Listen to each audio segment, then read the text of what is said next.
The sun set slowly over the barren plains of New Earth, casting long shadows across the rusted remains of broken cities. Once a thriving human colony, New Earth was now nothing more than a memory of the past, a silent world haunted by the aftermath of war. The constant storms had ravaged the land, making it nearly impossible to survive. Most of the settlers had left seeking refuge on other planets, but not Ilara. She had nowhere else to go. Ilara was only 16, yet she had already lived a life far beyond her years. After the war had taken her parents, she had been left to care for her 3 younger siblings. It was a hard life, no luxuries, no comfort, just endless days of work and worry. She had learned to survive by doing whatever was necessary, hunting, gathering, fixing broken equipment, and growing food in the small patch of land she had managed to save from the storms. The ranch she had built from the wreckage of an old farm was small, but it was enough for her and her siblings. They lived in an old shelter, a small underground bunker that once housed workers on a large-scale farm. The walls were thick, the air was stale, but it was safe. Safe from the dangerous electromagnetic storms that frequently swept across the surface, and safe from the aliens who had invaded New Earth years ago. The last thing Ilara wanted was for her family to become prey again. Ilara woke early as usual to start the day. She gathered her siblings, Milo, the youngest at just 8 years old, Gina, her quiet, thoughtful sister of 12, and Riker, the most energetic of the bunch at 14. They all shared a simple breakfast of dried meat and water from a nearby well. There was little else to be had in the way of food. Most of the crops Ilara tried to grow were destroyed by the constant electromagnetic interference. But somehow they managed to get by. "How's the harvest coming?" Riker asked, wiping his mouth and looking over at Ilara. "Not good," she replied, glancing out toward the fields. The crops she had managed to grow the past few weeks were wilting. "We need more water, and the last storm took out the irrigation system again. I'll try to fix it today." Milo was already excited about exploring the ruined city nearby, but Gina was quieter, looking out the small window of their shelter as if she could see something beyond the desolation. "Ilara," she said softly, "do you think we'll ever leave this place?" Ilara sighed, walking over to her sister and gently resting her hand on her shoulder. "I don't know, Gina, I hope so. But right now we have to keep going, one day at a time. We've made it this far and we can keep going." Gina nodded, but the worry in her eyes remained. She was old enough to understand how dangerous things could get. The war, the alien invaders, the storms, they were all parts of a world that no longer cared about humanity. But there was still hope in Ilara. Her sister didn't know it, but Ilara wasn't ready to give up. She couldn't. After breakfast, Ilara set out with Riker to fix the irrigation system. The sun was already high in the sky and the heat was unbearable. The air was thick with dust and the scent of decaying metal. As they reached the old pipes, Ilara noticed something strange, something that hadn't been there the day before. "A trail of smoke in the distance, Riker," she said, her voice tense. "Do you see that?" Riker squinted toward the horizon. "Looks like a ship," he said.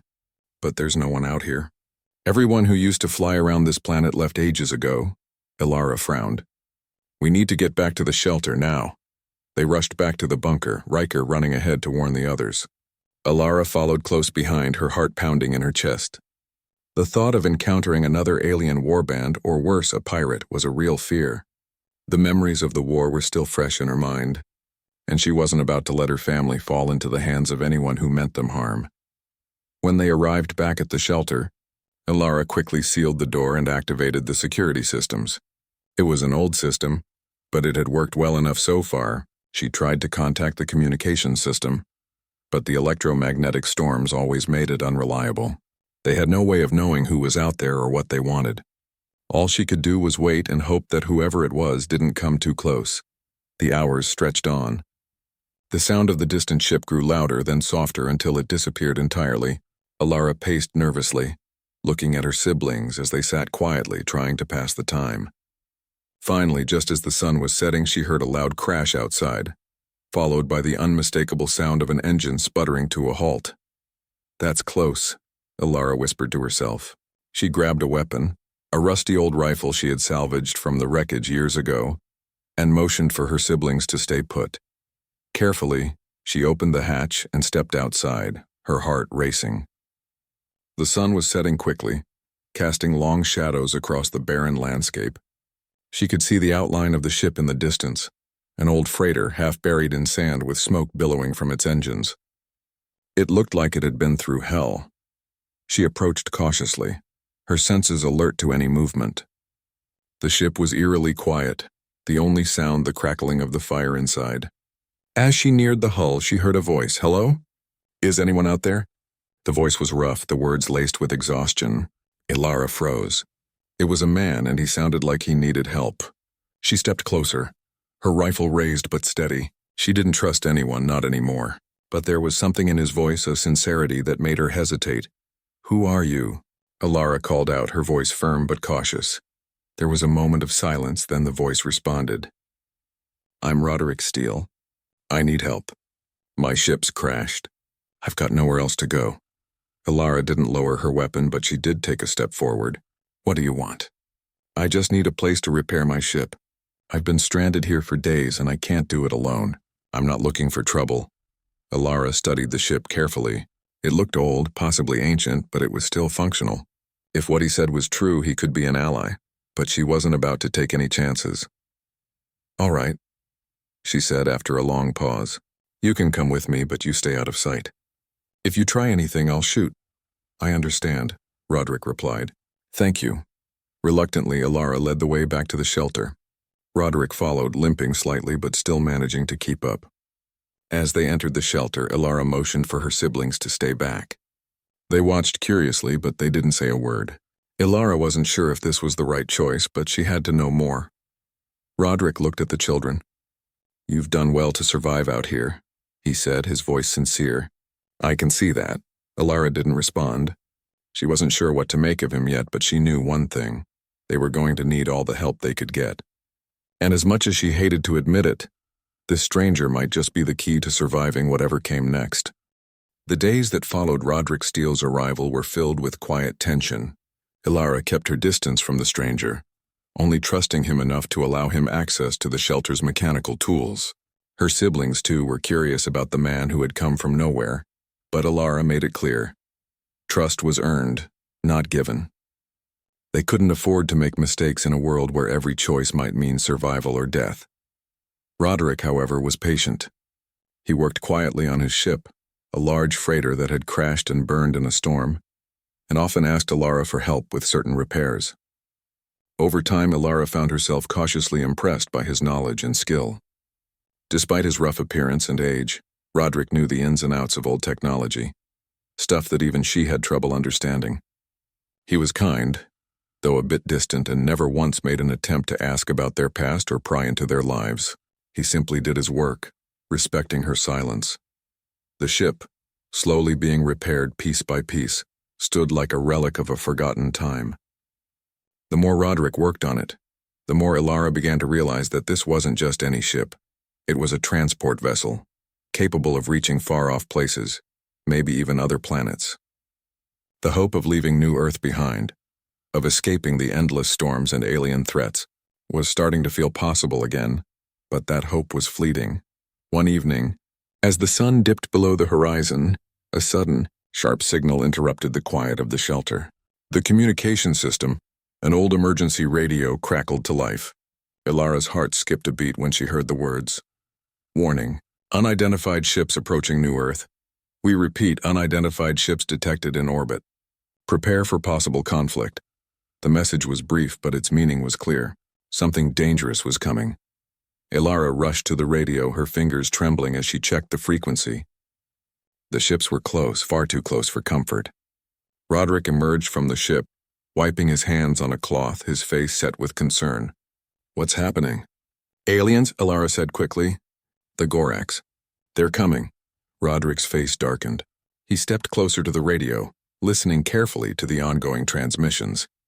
"They've been after this planet for years," he muttered. "If they're here, it's bad news." Ilara's eyes met his. "They attacked before. They took my parents. They'll destroy everything if we don't do something." Roderick nodded, his mind already calculating their options. "I've got an idea, but we'll need to move fast." "What do we do?" Ilara asked, fear creeping into her voice. "We fight," he said, his voice low and firm. "We can't let them take this planet. Not again." For the first time, Ilara saw the seriousness in his eyes.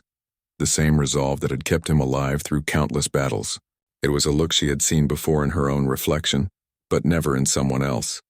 She knew that for better or worse, this fight was coming. Without hesitation, Ilara gathered her siblings. They had trained in the basics of defense over the past few days, how to handle weapons, how to move quickly, and how to use the environment to their advantage. It had been her decision to prepare them, even though it was a hard one. But now they needed to be ready. As Ilara made the rounds to check on her siblings, Roderick worked on the ship. The children, though frightened, were surprisingly calm.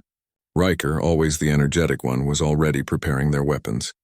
Milo, the youngest, had a worried look in his eyes, but Ilara knew he would be all right as long as they stuck together. Gina, her quiet sister, stood by her side, ready to help with whatever was needed. "We can do this," Ilara said to herself more than anyone else. "We have to." Night fell quickly and the storm clouds began to gather. Outside, the wind began to howl and flashes of lightning lit up the sky. The Gorax fleet had entered the planet's atmosphere, their dark ships easily visible in the violent night sky.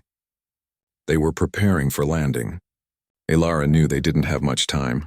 Roderick emerged from the ship, a grim look on his face. "We've got one shot at this," he said. "If we can get the ship off the ground, we might be able to draw them away." "But I need your help," Ilara nodded. "What do you need me to do?" "Get your siblings to the top of the ridge," Roderick explained, pointing toward a rocky outcrop in the distance. "I'll fly the ship in the opposite direction. Draw them away from the shelter. You'll be the decoy." Ilara's heart pounded. The plan was risky, but there was no other choice. She had to trust Roderick. And she had to trust herself. "I'll do it," she said. "But we need to hurry." Roderick handed her a small communication device. "Keep in contact. If anything goes wrong, I'll be there." With that, they moved quickly, splitting up to carry out their roles. Ilara led her siblings toward the ridge, her mind racing with thoughts of the coming battle. She didn't know if they would make it out alive. But she knew that running wasn't an option anymore. As they neared the ridge, Ilara stopped, turning to see Roderick's ship rising into the air, its engines roaring against the storm. The Gorax ships had already begun to land, their dark silhouettes blocking out the stars. Roderick's ship shot into the sky, pulling the attention of the enemy fleet. The Gorax began to move toward him, and Ilara breathed a sigh of relief. For a moment, the plan seemed to be working, but then just as quickly things took a turn for the worse. A blast of energy cut through the air, narrowly missing Roderick's ship. Ilara watched in horror as another Gorax ship moved into position, targeting Roderick's vessel. The battle had begun. "Stay down," Ilara shouted to her siblings, pulling them behind the rocks. She gripped her rifle tightly, her heart racing as the sound of distant explosions filled the air. Through the chaos, Ilara kept her eyes on Roderick's ship. He was doing everything he could to stay ahead of the Gorax, weaving through the storm, but the alien ships were closing in. Ilara knew they couldn't let the Gorax get a clear shot. "Riker, Gina, Milo," she called out. "Get ready to fire." Her siblings nodded, their faces determined despite the fear in their eyes. They had trained for moments like this, and Ilara couldn't afford to hesitate.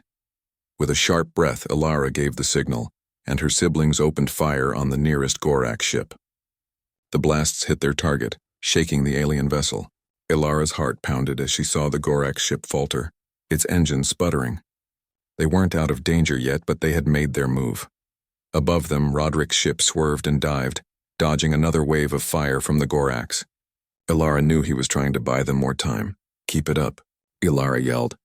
"We can't let them land." The Gorax ships were now fully engaged in battle with Roderick's ship, their attention momentarily diverted. The children fired with everything they had, and Ilara watched as one of the Gorax ships lost altitude, spinning out of control. It was a small victory, but it was enough to give them hope. Roderick's ship, now damaged but still airborne, veered off to the south, drawing the Gorax away from the ridge. The sky above them was filled with explosions, and the storm raged harder than ever, but Ilara felt a flicker of victory. They weren't out of danger yet, but they had bought themselves time. The battle was just beginning, but Ilara knew one thing for sure: they weren't going to give up without a fight.